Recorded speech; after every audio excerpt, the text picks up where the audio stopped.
ultra-dimensional unknowns. What do they want? Are we about to come face to face with them, whether we're ready or not? Find out from the world's leading experts in this very special edition of Raiders Live News Talk Radio.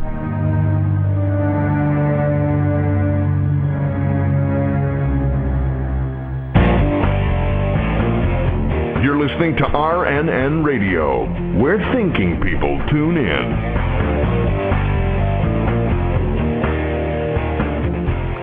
This is the Raiders Live News Talk Radio Show. I'm your host, Tom Horn, and as always, joined here in the studio today by that Triple Crown winner who alone can explain the four ponies of the apocalypse. What?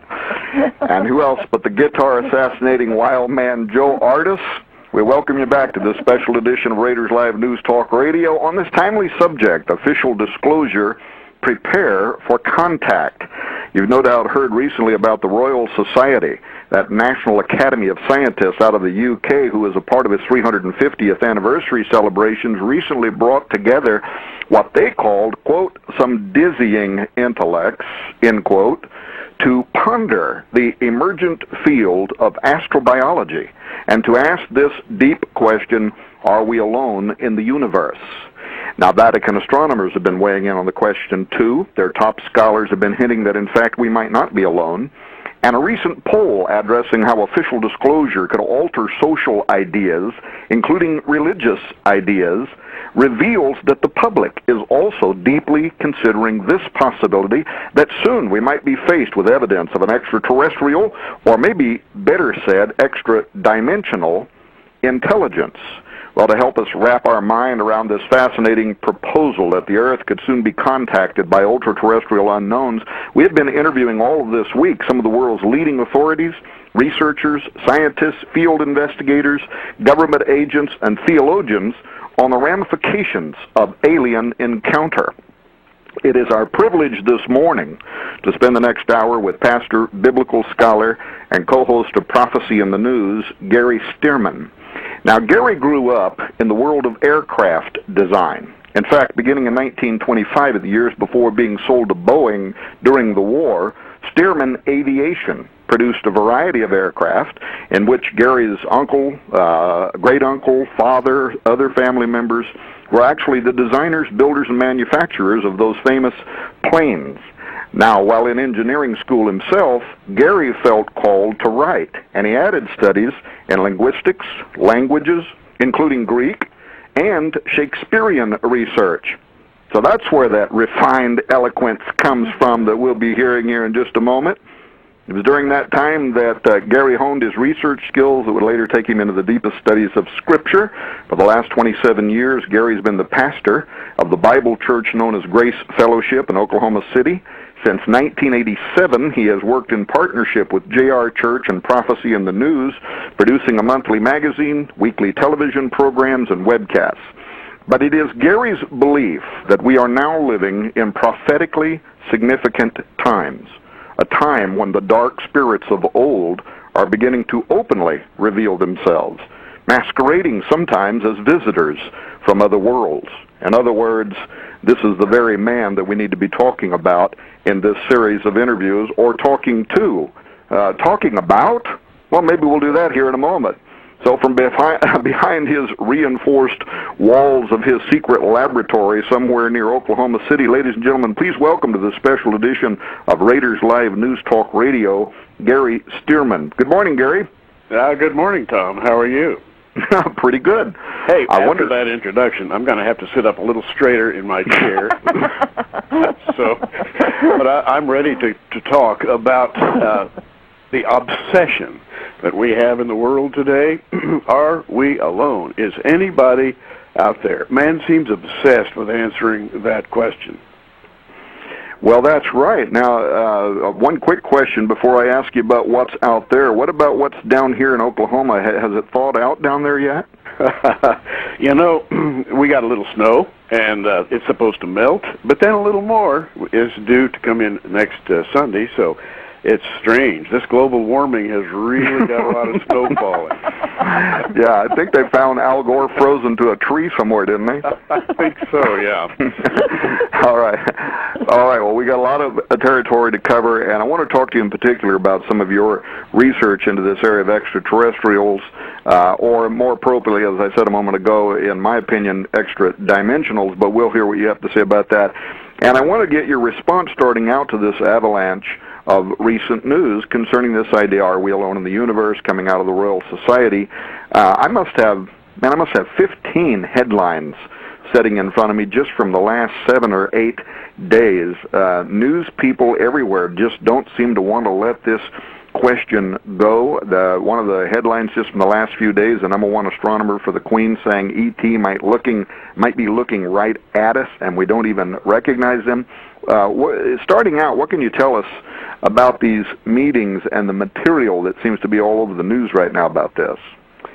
Well, everybody knows the term X-Files, and the UK has, in the Public Records Office, has hoarded these X-Files for literally decades.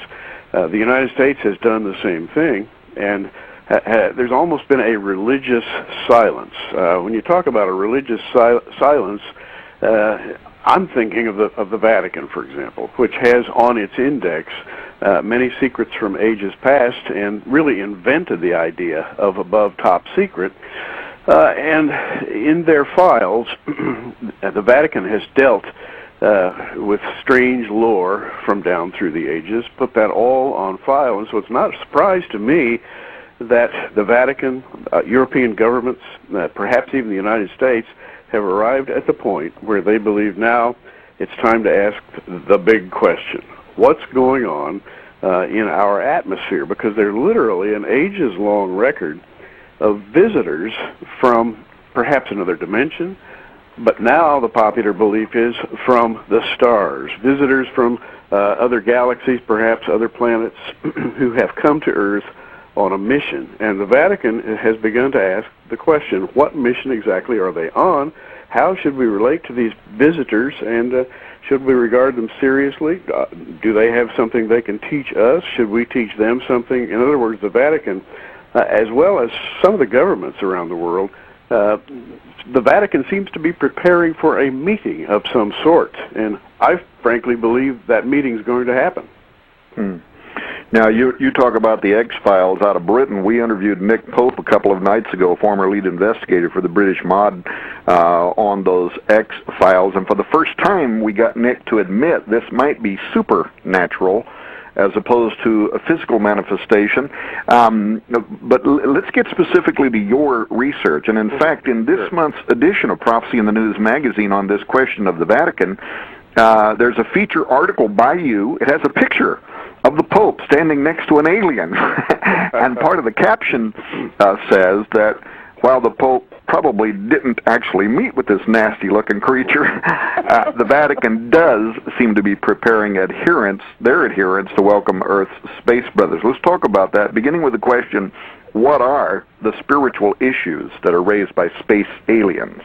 Well, we have an Associated Press article, headline, E.T. Phone Rome, which is a little humorous touch, but the article talks about the questions of life's origin, whether life exists elsewhere in the universe, and the Reverend Jose Gabriel Funes, who is director of the Vatican Observatory, presented last November in a 5-day conference.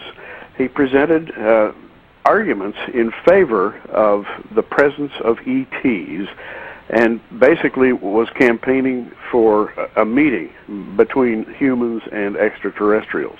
And I'm going to just read a quote here. Funes said the possibility of alien life raises many philosophical and theological implications, but he added that the gathering was mainly focused on the scientific perspective and how different disciplines can be used to explore the issue. So here we have a marriage, if you will, of what has classically been called religion and science. And it's fascinating that we live in a time when the popular science and the popular religious ideas are coming together. Now, ETs. What do you think of when you think of ETs? Well, you might think of a lizard. You might think of a little gray alien with the big black eyes. You might think of some kind of a praying mantis-looking creature. You might think of a very tall, beautiful, blonde-headed Nordic type. All of these are rich in UFO lore from ancient history. But let's get the Vatican in here, because we have Gabriel Funes' own probing question in the matter. Did the aliens experience their own version of original sin, and if not, what kind of creatures are they? Imagine that. The Vatican, of course, is built around the idea of original sin and the need for redemption, which is the central Christian idea.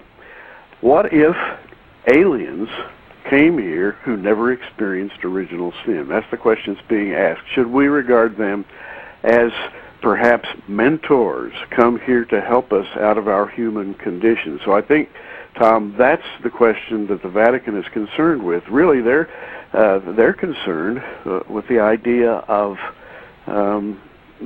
sin on planet Earth. They're almost looking to the aliens to be able to answer some questions for them. And you know what's interesting about this, when you're talking about Father Gabriel Funes, and I kind of remember parts of that, where he was actually indicating that if they came here without original sin, then therefore they would be morally, spiritually superior to us. So your word mentor takes on an entirely different kind of meaning. I also noticed that it isn't just for those people listening to this show that are not familiar with what the Vatican's been doing in the last 24 months. Funes was just the latest. You've got Geraldo Balducci out there, who a few years ago said that the aliens are already here, in contact with the Earth, and that the Vatican is aware of it. Nick Pope said he knows Geraldo Balducci personally and believes that he is very, very sincere about that, being honest at least in his own understanding. Guy Cosmonalgo, a couple years ago, wrote his Alien Life or Intelligent Life in the Universe. Yeah, I mean, this really, we could probably do a whole show just on this one question. What in the world is the Vatican really insinuating here about these things being morally superior to us, outside of the sin question? Well, it's fascinating. Redemption, we believe, it really is the central issue of the Christian faith. Redemption came through Christ. Now, the Bible depicts Christ's incarnation as a unique event, once for all time, and that is so emphatic in Scripture, I don't even think I need to repeat it. Christ's incarnation didn't happen anywhere else, and I think if it had, we'd probably be told about it. But the cross of Christ, and here I'm going to get into a term that some people may say, well, what's this doing in relation to ETs? Well, the cross of Christ redeemed the broken universe. So says Scripture.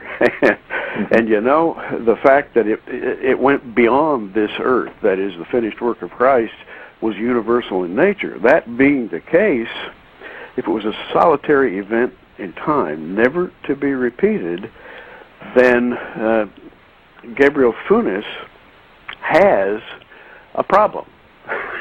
His assumption goes out into among all the galaxies and says, well, Christ's redemption didn't reach that far, or did it? We've got that question. How do you react to that fundamental question? Excuse me.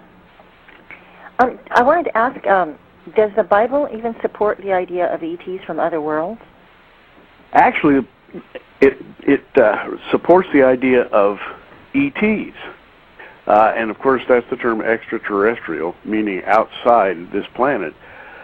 But some have suggested that that's not a very good term. Maybe UT would be a better term, ultra-terrestrials. And that's been used in the past. Ultra meaning from beyond, which would take in travel between dimensions. Now, and there we get into a biblical idea. Earth being one dimension, and then a dimension just beyond human sight being another dimension. And so if we call these visitors ultra-terrestrial, suddenly we're in the pages of Scripture, because the Bible is absolutely full of events about creatures, events involving creatures who suddenly appear, and they're among us, and then they disappear. In fact, all of secular literature, you go back in history, the Romans, the Greeks, they all talk about these strange visitors. You know, one of the questions that several of the people that we've talked to this week, especially the ones that have their scholarship in biblical studies, have raised this question about whether angels would actually need or use celestial transportation vehicles, what people are commonly calling UFOs, I suppose. What is your take on that? Well, my take on it is that indeed they do. They are commonly referred to in the Old Testament as chariots. I remember the Old Testament story of Elisha and his servant, who were surrounded by the enemy, and Elisha opened the servant's eyes to the fact that, hey, there are the chariots of God all around us. Now, chariot, you know, in the Hebrew, Merkavah, the chariot is a flying vehicle, sometimes visible to human eyes, sometimes not. And it perfectly fits the idea of what we have come to call a UFO. And I believe, quite frankly, Tom, that UFOs are in two categories. There are the good ones and the evil ones. And it's not hard to tell the difference, quite frankly. I think that we are beset by UFOnauts who are probably evil in intention. And we have book after book after book written on some of the dark things they've done to people. On the other hand, occasionally there are appearances that seem more in the angelic realm. But whatever realm you're talking about, those celestial transportation vehicles are called in the Old Testament Merkavim, chariots.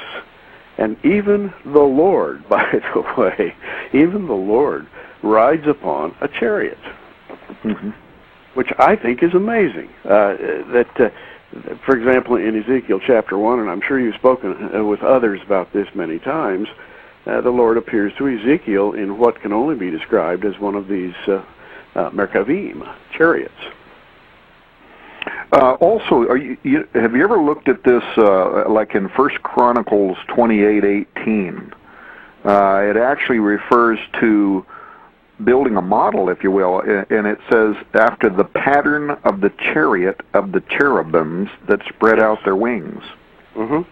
Yeah, the pattern of the chariot of the cherubims. And that pattern, by the way, seems to be a wheel-shaped pattern. For example, if you go to Daniel, and you look at Daniel's vision of the Lord sitting on his throne, Daniel 7:10 says, a fiery stream issued and came forth from before him. 1,000 thousands ministered to him. 10,000 times 10,000 stood before him. The judgment was set. The books were open. Well, that's the setting. But that fire has a form. His throne was like a fiery flame, Daniel 7:9, and his wheels as burning fire. And we read in Scripture that those wheels go back and forth from his throne. Those seem to be the chariots of the cherubim. That is, the chariots are wheel-shaped.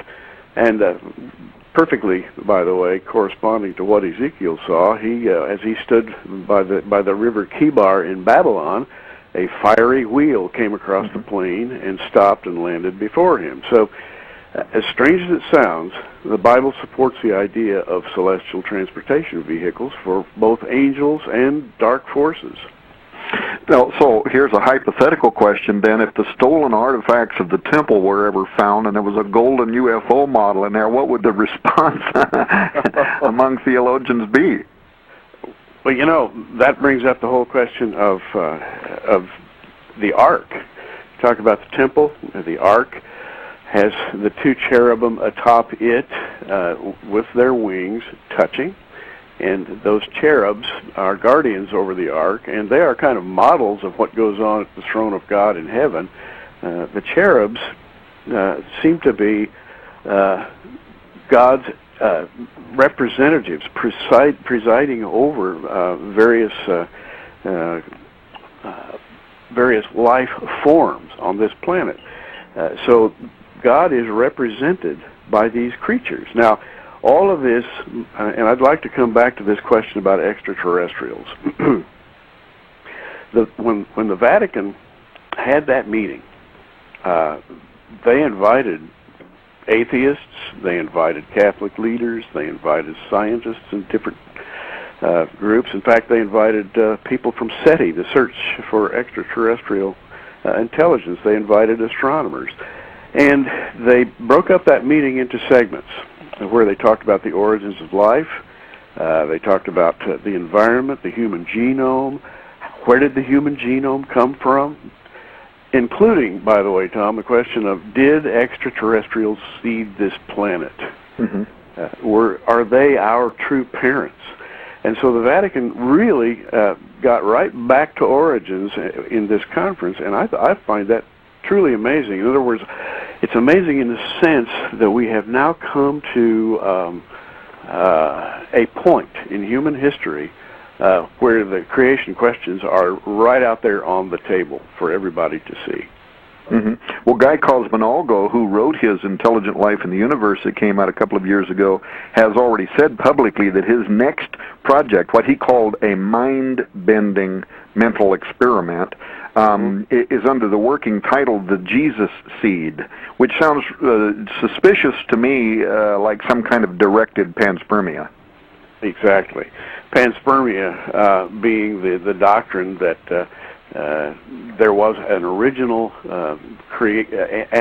intelligent life species somewhere in the universe who sent their DNA out in who knows what little rocket ships all over the universe, which would fall on various planets and sprout into other life forms. And it's a kind of a wishful thinking to me, but that's what they believe nevertheless.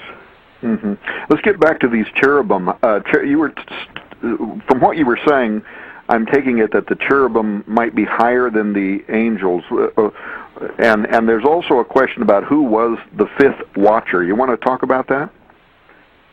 Well, yeah. A minute ago, I made a statement that around the throne of God there are the watchers, and these watchers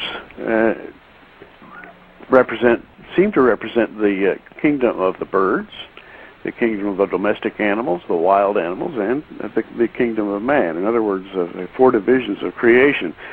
But the Bible also says that once there was another watcher, and he was called the anointed cherub that covereth, which I think is quite fascinating. The anointed cherub that covereth, and the Hebrew wording there places him as the highest of God's representatives at the throne.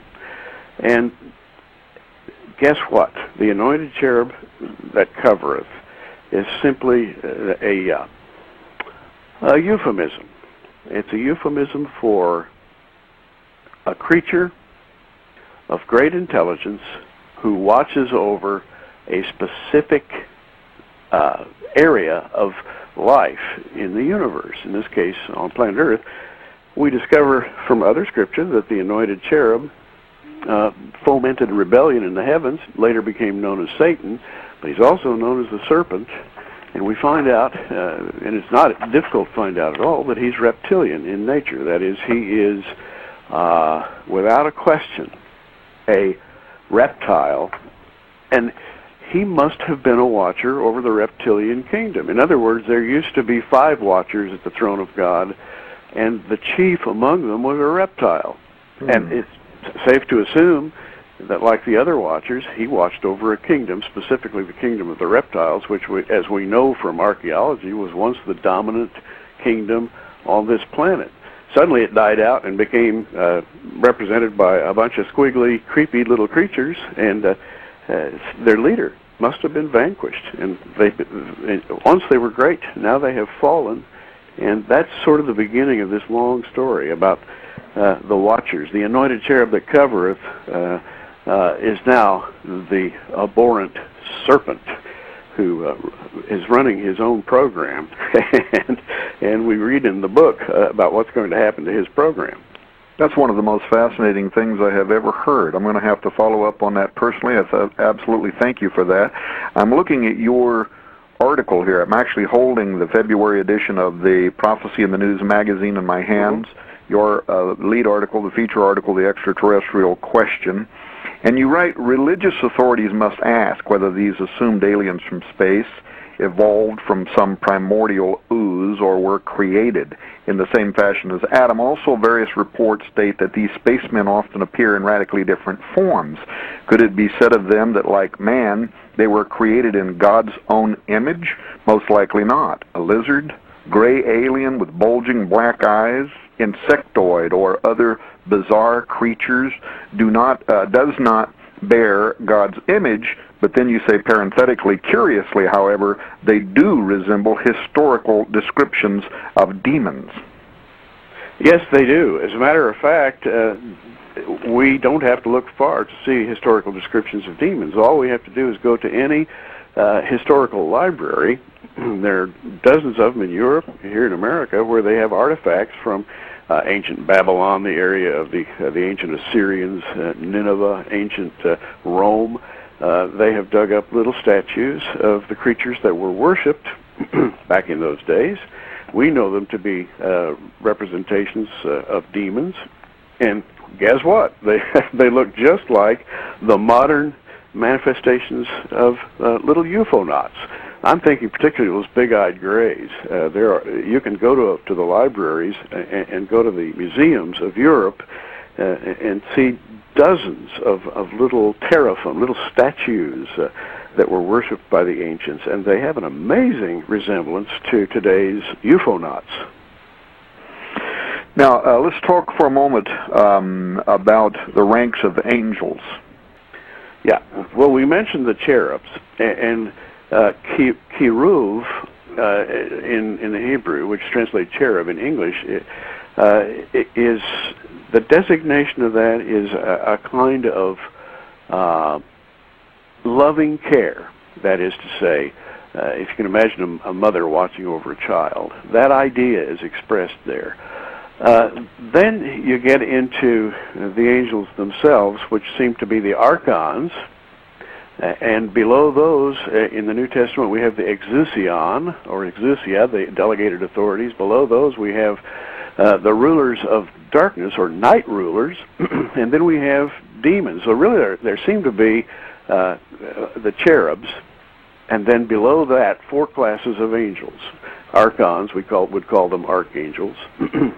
Exousia, the delegated authorities, which we'd call ordinary angels. Below those would be the powers of the darkness. And I'm talking now about angels as we experience them today. Paul speaks of the 4 classes as being the powers delegated under Satan. So there are 4 levels of power, and we can assume that in their origins, angels were also delegated in much the same way. It's fascinating that people who perceive UFO-nauts in one way or another, whether they're abductees or experiencers, seem to rank the pilots of these UFOs in similar fashions. There are often reports given of dominant figures, very handsome appearing creatures, mid-range creatures who have a less handsome appearance, the little grays who seem to be servants. Some people have called them robots, and then many people have had nightmarish experiences in regard to UFOs. So there seem to be ranks among these UFO-nauts that roughly correspond to what the Bible calls principalities and powers. Now, some people see a connection between these angels as well as the demons in this study of UFOs, but also historically in the study of the Nephilim and the flood of Noah. Would you agree with that? Yeah, I would. As a matter of fact, and you've written a lot about this yourself, the Nephilim, and to me, and we have a great deal of historical precedence for the fact that angels walked among men. The Greeks, the Romans spoke of exactly what the Bible speaks of in Genesis chapter 6 when it says that these fallen angels walked among men, took wives from among the daughters of men, and set up their own kingdoms. They seem to have done this, and here I'd like to talk with you and get your opinion, but in my opinion, they seem to have done this to establish a race, basically a race fashioned after their own genetic patterns, a super race, if you will, over which they could rule. That seems to have been their program.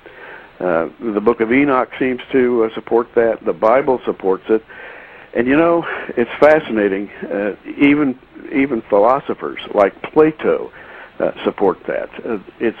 And a lot of people don't know about this. But here's a biblical theme that you can find right in the pages of Plato's dialogues. In the Critias, for example, he says the god Poseidon came down to earth, and he took an earthly wife. And by the way, the family of this girl is mentioned by Plato, the mother and the father. Their only daughter was named Clito, and Poseidon, the god, took her as a wife, and he sired 5 pairs of twins, and he raised them to manhood. And one of the children of that union was named Atlas. And he built an island called Atlantis, which was later destroyed in the flood. Now, that's from the philosopher Plato, and it sounds remarkably like what we find in the Bible. Wouldn't you agree?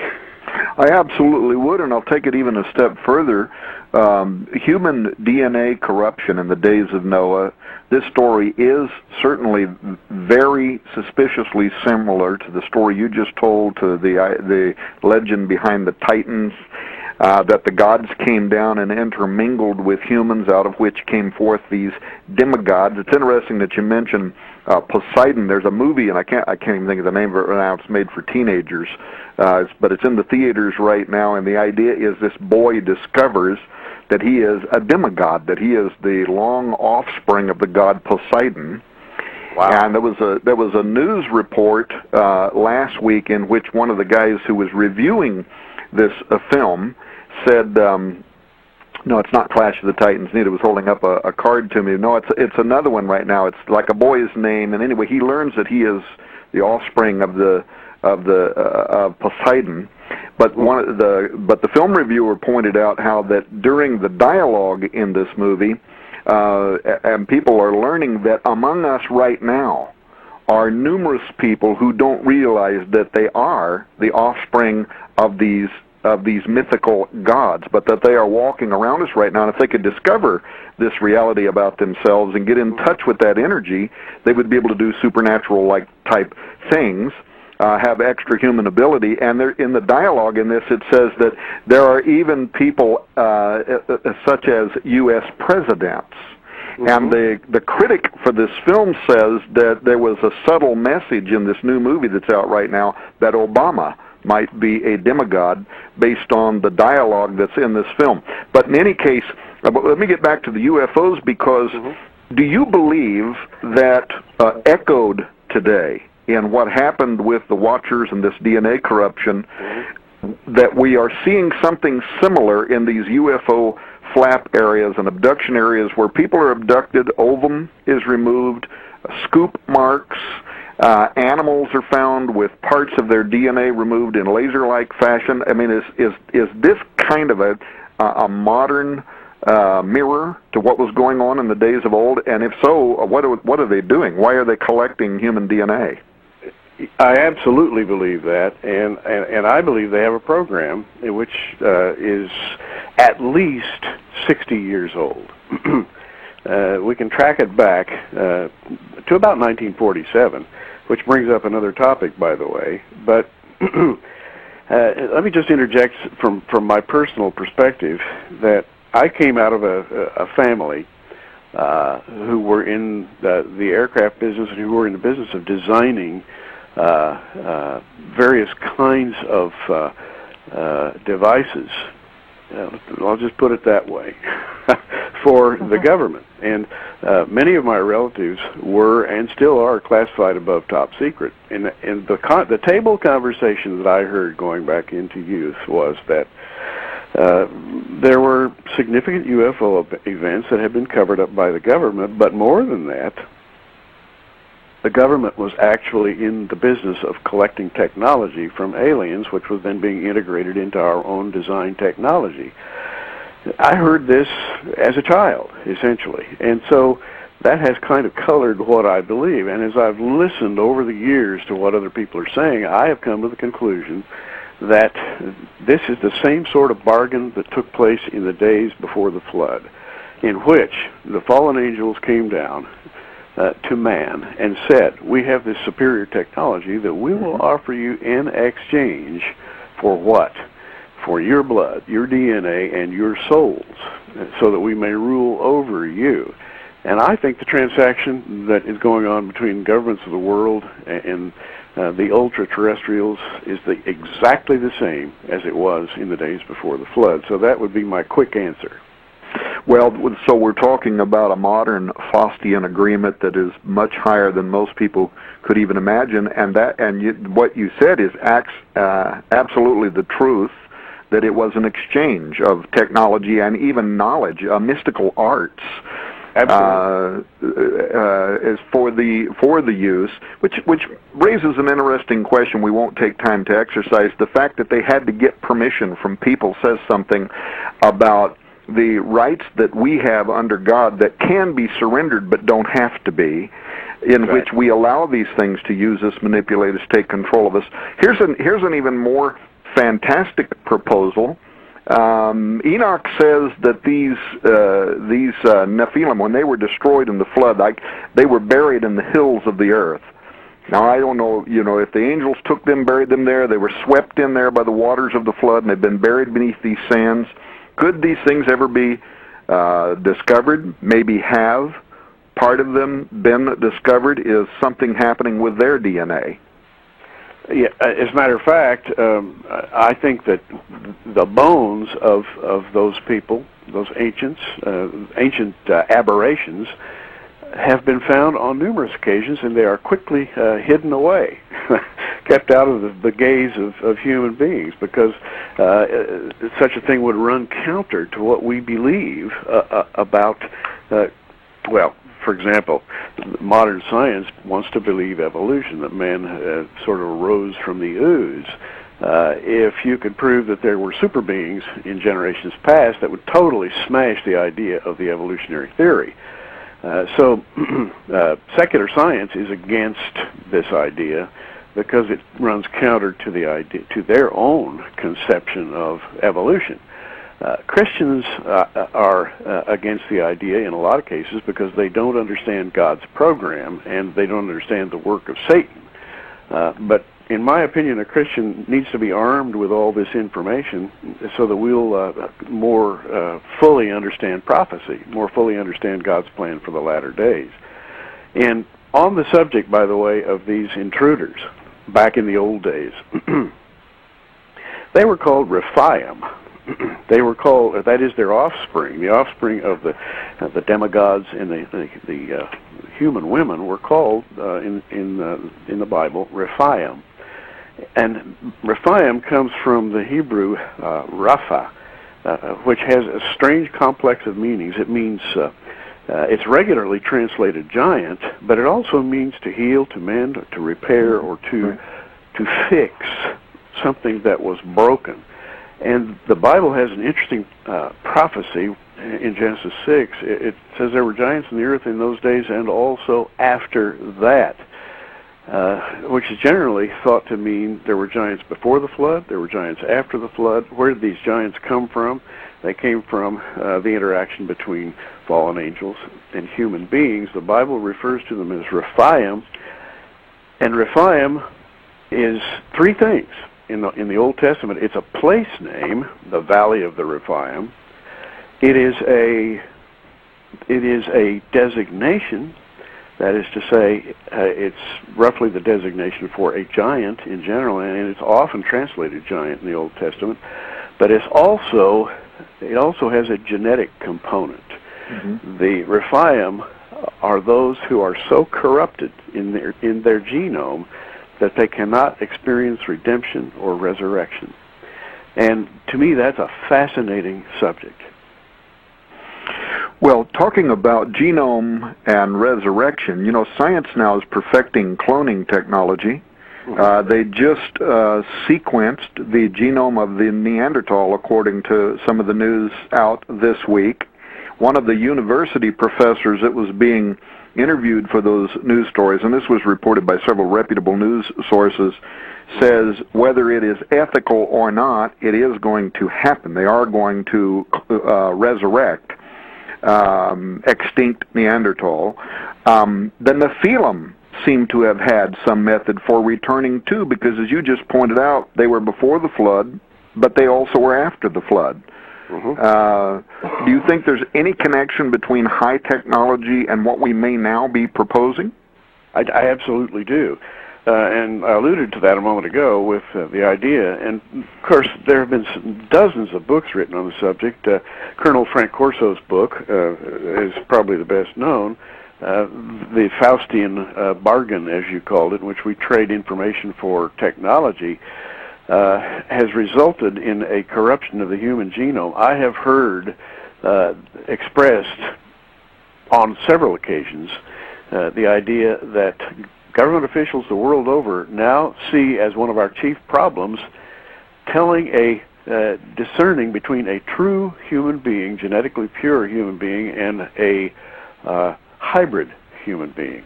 And the idea is that these aliens who have intruded and given us all this wonderful technology have also hybridized themselves so that they can walk among us unknown.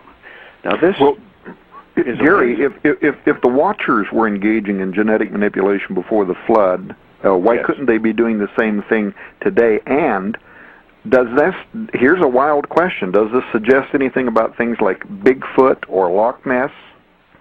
Absolutely. I think that, for example, Bigfoot, which is seen everywhere, and Bigfoot and Loch Ness share a common feature. They are very real. Anyone who's ever seen either one of them is just absolutely imprinted for life, shocked. And we read case study after case study. But Nessie and Bigfoot also share another significant feature, and that is they can appear as solid as a rock 1 second, and the next second they vanish into nothingness, and they're just gone. And they seem to be in this realm of the ultra-terrestrial. I call Nessie a dragon because there's much dragon lore from the Middle Ages. We have so much lore about dragons that used to be pests among the Europeans of the Middle Ages. We read about dragon slayers. We read about dragons historically. And I think that the dragon, which, by the way, according to description, kind of scuttles along on its stomach, is a grounded version of the ancient dragon that used to soar among men in glory, and that dragon was Satan. There's so much we can say about him. The dragon has a people. These people are the Rephaim. It's kind of fascinating concerning the great dragon, that serpent, Satan. Isaiah 14 has a prophecy about his ultimate destruction. And the 9th verse of Isaiah 14 says, "Hell from beneath is moved up for thee to meet thee at thy coming. It stirreth up the dead for thee, even all the chief ones of the earth." Now, the dead here, translated dead in the King James, are the Rephaim, and they are the dead hybrids, if you will.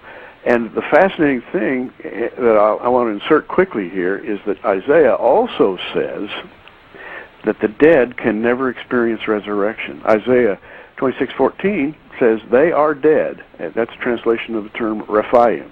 They are the Rephaim. They shall not live. They are deceased. They shall not rise. Therefore hast thou visited and destroyed them and made all their memory to perish. So Isaiah prophesies concerning these hybrids called the Rephaim that once they die or once they pass from this scene and go to the underworld, they can never after that be resurrected. And that takes us all the way back to the pre-flood days. The Lord destroyed the world in the flood, and he gives the reason. Noah and his family were perfect in their generations. That is, their genome had not been corrupted, so they were preserved and brought into the new world. the people of the old world whose genome had been corrupted were all destroyed. And the bottom line is, Tom, if humanity, if the human genome is corrupt, then God's plan for the redemption of man can be short-circuited. And that's the fight that's going on. Now, what about other lake monsters like Champ, Ogopogo, and didn't Job see a vision of the dragon in the sea? Oh, yes, absolutely. Job did indeed see a vision of the dragon in the sea. The dragon called Leviathan, and he's so beautifully described. The lake monsters of the world, there are several. In County Galway in Ireland, there's a lake where people see their local dragon all the time. In Lake Champlain, on the border between New York and Vermont, there's a huge sea monster, or lake monster, called Champ, and hundreds of people have seen him. He comes up out of the water. He is viewed, and then he disappears. They launch investigations. Nobody ever sees anything. There's in Cornwall, in England, there is a lake monster that is regularly seen. And cryptozoologists, with their little microscopes and binoculars and cameras, have chased these monsters and never been able to catch one, because I think that they are just beyond this dimension, occasionally able to be witnessed. There's a fascinating thing. In fact, there was a book written by a gentleman, F.W. Holliday wrote a book once, and I can't remember when it was published, but the name of the book was The Dragon and the Disc. And Holliday, who was an English gentleman, referenced all of the instances in which dragons were seen to interact with flying discs. And he catalogs literally hundreds of such sightings down through history. And there's one that we all know about, and the next time you go into a Chinese restaurant, I want you to look at the dragons that are hanging around on the light fixtures and so forth and so on, and you will always notice that just in front of the dragon's mouth is a little fiery disc. And I once asked someone from China, what is that disc in front of that dragon's mouth? And I was told that, according to our religion, is the knowledge and intellect and wisdom that the dragon once possessed, but it was taken from him, and he has forever been chasing it since. So you always have the dragon with the fiery disc just in front of his mouth. He's seeking to reunite himself and to regain his power, his lost power. And I think, isn't that fascinating? Because, in our Western lore, we have things like dragons, things like Bigfoot, and Bigfoot, too, is often seen in the company of flying discs. As you know, you've probably read all the accounts yourself. Right. Well, and on this question that except for rare appearances where they turn up, people chase them, try to capture them, then they're gone. It's like they're moving in and out of a higher dimension. Yes. But they continue to remain just beyond the reach of our vision to be able to capture and study one. But I'm looking back into your article again, the February edition of Prophecy in the News, the lead story by Gary Stearman, The Extraterrestrial Question.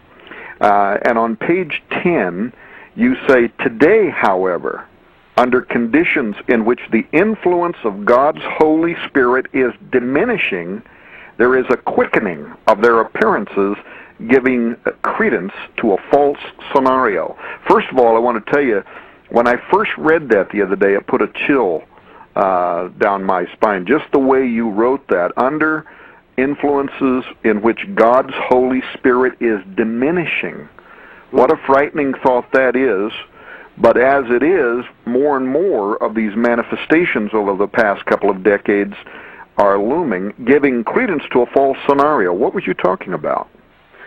The false scenario is seen in so many different ways. One of the things I mentioned was movies. I will never forget, when I was 14 years old, a movie came out. It's called The Day the Earth Stood Still. Flying saucer lands in Washington, D.C., and this very handsome space traveler with his absolutely phenomenal robot called Gort steps out, and and he comes forth with a proposal.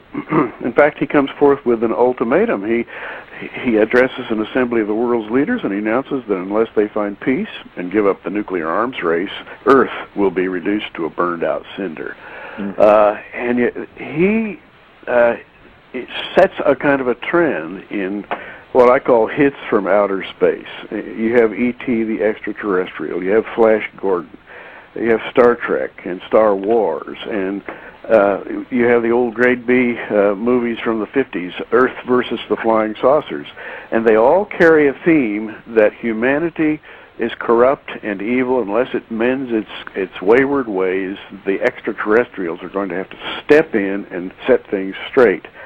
And the extraterrestrials, of course, are the dark side. From our perspective, from their perspective, they are the saviors of the earth. We think of Close Encounters of the Earth, of the first kind, or of the third kind, and we have the mothership, and we have, appearing as great peacemakers from beyond here to oversee and to revamp the evil ways of mankind. So we're right in the middle of a giant propaganda war. And that's part of what I meant by under the conditions in which the influence of God's Holy Spirit is diminishing, there is the rise of this incredible flood of propaganda. I read the other day that there are now 32 movies in production in Hollywood on the theme of extraterrestrial saviors from outer space. And of course, we just came through Avatar. Avatar, in which we have giant, beautiful creatures on another planet who are superior to humans in virtually every way. And the humans are pictured as savages. The extraterrestrials are pictured as spiritual superiors. But in fact, anyone with a half a gram of knowledge about the Bible would instantly recognize them as pagans. So we're in the middle of a propaganda war. Well, I'll jump back just for a second. I always wanted my own Gort to deal with those nasty school bullies. Yes, indeed. Oh, yeah, it'd be nice to have a Gort at your side. Every once in a while. I mean, you don't really want to destroy the world, but once in a while you need a Gort.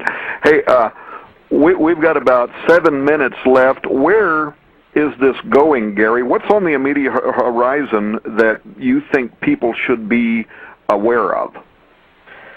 What I think people should be aware of is a kind of a Mephistophelian bargain between today's intellectuals and our alien visitors, who are now being courted both by science and religion.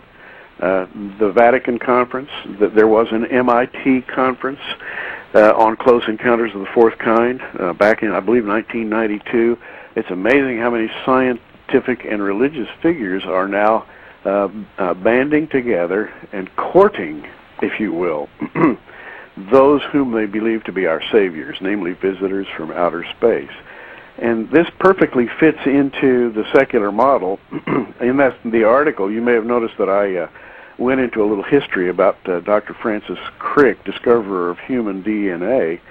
And Crick, after years and years of experimentation, adopted the idea of panspermia. That's a 1908 idea that says that man was created when intelligent life elsewhere seeded the universe, and the seeds sprouted on various planets. Well, Crick said the probability of a human protein randomly forming in the proper sequence is about 1 chance in 10 to the 260th.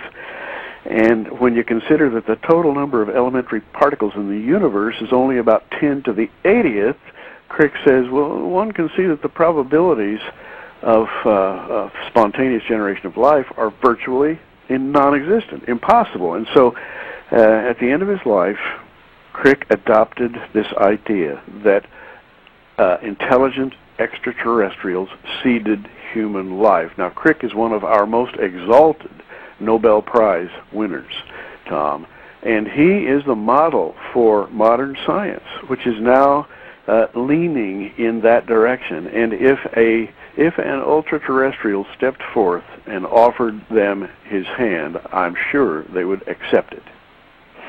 I've only got time probably for one more question, and it will be equally cerebrally challenging for a guy like me, but not for you.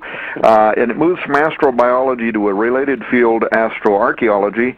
You know that a few years ago, especially, this whole Cydonia region of Mars was really hot. What appeared to be, unnatural structures. At the time, I remember interviewing Dr. Thomas Van Flandern, who had done a lot of study for this, and he has his PhD in astronomy and emphasis in celestial mechanics from Yale University. And he told me at the time that he and some other scientists had concluded that the combined odds against what was in Cydonia, the face, the five-sided pyramid, what they call the city complex, that the chance of that arising by chance were 1,000 billion to 1. Here's the quick last question.